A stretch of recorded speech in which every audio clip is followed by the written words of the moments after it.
convivência é problemática. Mas a mesma mãe que me ensinou a confiar, me ensinou também a não aceitar nada de estranhos na rua quando eu ia criança para a escola. Ela me dizia, não fale com ninguém na rua, não aceite nada de estranhos. E naturalmente, a minha mãe também me ensinou a desconfiar, porque desconfiança também é um jeito de viver.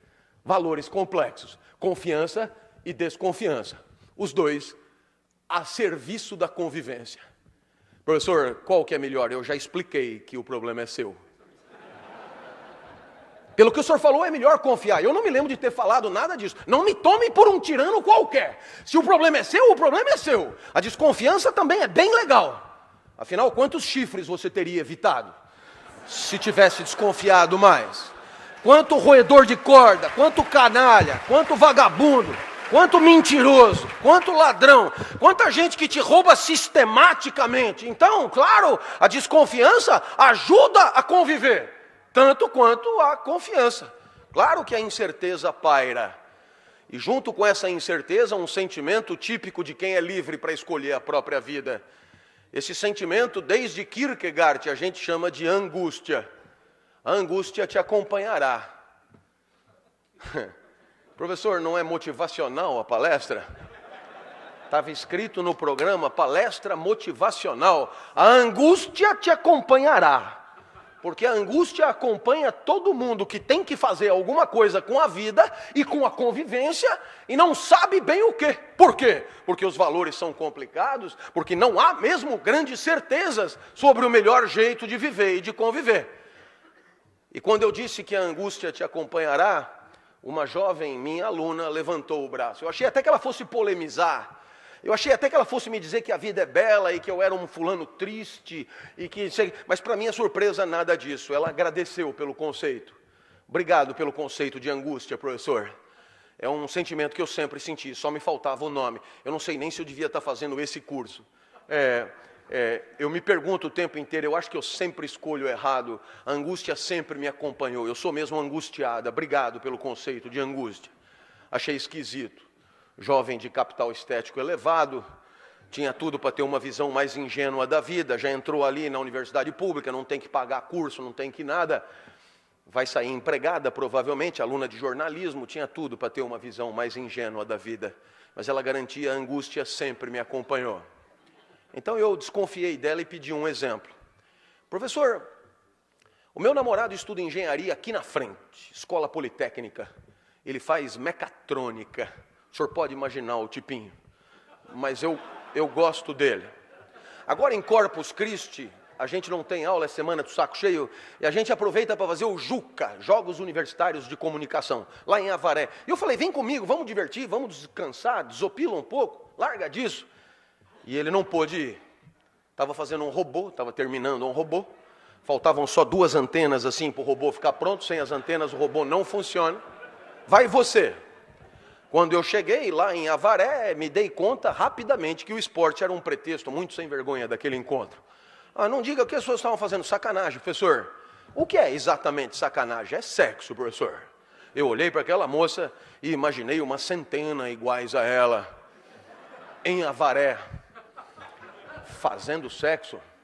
E lamentei muito nunca ter sido convidado para esse tal de JUCA. O que sobra para mim hoje é festa de formatura, né? Sucesso eu faço com as avós dos formandos, né? Professor, assim que eu desci do ônibus, um rapaz se aproximou de sunga, musculatura saliente, muito diferente do meu mirrado mecatrônico. Não perguntou nem meu nome, já me propôs na lata uma cópula furtiva, uma bimbada mágica. Ele prometia desaparecer magicamente após o coito. Lá vou tá novo, ele explicou. Foi aí que eu lembrei do senhor. Eu não entendi onde é que eu entrei na história, moça. Entendi o que eu tenho que ver com isso. Ué, não é o senhor que diz que a vida não tem fórmulas prontas, que os valores são complexos, que a incerteza paira, que a gente angustia? Sou eu que digo. Então, de quem que eu ia lembrar? Afinal, dar ou não dar? Ela estava angustiada, ela tinha entendido, se bobear, melhor do que eu o conceito. Como é que a gente desata esse nó? Veja como é complicado.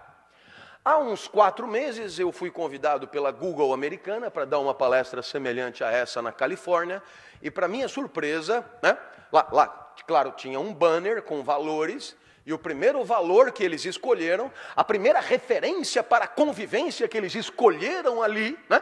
Porque no final das contas, quando a gente escolhe, né, coletivamente as referências para uma convivência, a gente pode bem chamar isso de ética, né? E a primeira referência que eles escolheram para presidir a convivência ali é o prazer. To have fun, em Yankee. Eu te pergunto, o que o prazer quer dizer? Claro, o valor, prazer, te ajuda o tempo inteiro, né? Na Apologia de Sócrates, Platão define como a redução do desconforto físico de existir. O senhor podia repetir? Eu acho que eu não entendi.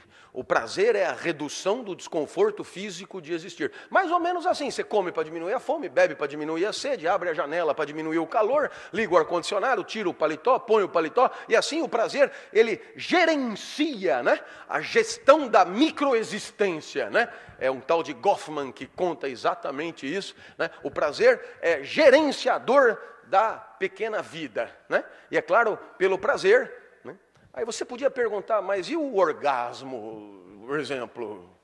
E eu responderia, tentando defender Platão, é rápido o orgasmo, não é não? Quanto tempo dura um orgasmo? Aqui na Bahia eu não sei, mas lá em casa uns 5 segundos. Durante a semana, final de semana, 6, 7. Se você for um gozador espetacular, quem sabe, 10 segundos. Agora, quanto tempo dura uma enxaqueca? Você já imaginou orgasmo com prazos de enxaqueca? Você começa a gozar hoje e termina domingo. Vira uma uva passa, né? Eu tenho a impressão que Platão tem razão. O normal é diminuir a dor, diminuir o sofrimento. Se der para dar uma gozadinha, melhor, mas é raro. Ora, pelo prazer, ela já deveria ter dado para o marombado de sunga, claro. Agora, o segundo valor do banner, e é aqui que eu queria que você entendesse, o segundo valor, e eu estou falando da Google americana, eu não estou falando de uma empresa, digamos, que faz as coisas de maneira impensada, né? O segundo valor do Google é o respeito. E quem respeita faz o quê? Né? Uma definição que eu gosto muito, o respeito é considerar o outro na hora de decidir a própria vida, né? Quem respeita, considera os afetos do outro na hora de deliberar sobre a própria vida. Respeitar você é dar palestra considerando tuas alegrias e tuas tristezas. Me parece uma definição super atrativa. E pelo respeito ao mecatrônico, pelo respeito à tristeza do chifre, pelo respeito às cláusulas morais que ela mesma propôs para aquele relacionamento. Em suma, por isso tudo ela não deveria dar. Viu só? O prazer, primeiro valor, manda dar. O respeito, segundo valor, manda não dar. E daí, professor? O senhor vem aqui tumultuar a nossa vida e vai embora? Foi o que me perguntou um executivo de uma multinacional em São Paulo, dessas que faz de tudo, de pinico a bomba atômica. Era reunião fina, presidente e diretores, e um diretor se irritou comigo, diretor com jeito de diretor, diretor que se leva a sério, desses que se veste como diretor, escolhe a mulher que tem mais cara de diretor, carro de diretor, né? É exatamente a figura encarnada do diretor, Gomex no cabelo. E ele disse, professor, quando nós contratamos um consultor, é para nos trazer respostas certas sobre o que precisamos saber. Eu falei, olha rapaz, quando você encontrar um, me apresenta, que eu tenho tanta pergunta para dizer para ele, eu não tenho resposta sobre nada. Aí ele falou, o senhor não poderia botar no PowerPoint uma tabela com os valores em ordem decrescente de importância? Ele queria saber qual que vale mais, o prazer ou o respeito, né? Ou quem sabe a confiança ou a desconfiança, ou quem sabe a disciplina ou o repouso, ou quem sabe até a transparência e a privacidade, a transparência e a intimidade, a transparência e o sigilo, só para mostrar que qualquer valor da moda pode ser problematizado de maneira confiável, de maneira lúcida. Nada é absolutamente deglutível sem um espírito crítico. Tudo pode ser problematizado na hora de escolher a vida. E talvez a problematização da vida seja a ética na sua essência. Professor, e a tabela? Não vai dar, amigo. Não sei o que é um PowerPoint. Ele não entendeu a ironia. Falou, pode pôr na lousa. Eu falei, o problema não é o PowerPoint. É a tabela, eu acho que ela não existe. E para ele entender rápido, me ocorreu um exemplo. Perguntei ele, sabe Deus? Ele falou, lógico. Normal, né? Costuma trabalhar no mesmo andar de um diretor. Quando Deus mandou para Moisés por e-mail os 10 mandamentos, atrás dos mandamentos tem valores. Está ali, os top 10 que você quer. Só que não tem essa do quarto valer mais do que o quinto. Se tiver conflito entre eles, você que se vira, o problema é seu. Agora, como Deus é um cara elegante, jamais vai dizer isso, você que se vira, o problema é seu. Ele chama isso de livre-arbítrio. É porque não tem tabela que tem livre-arbítrio.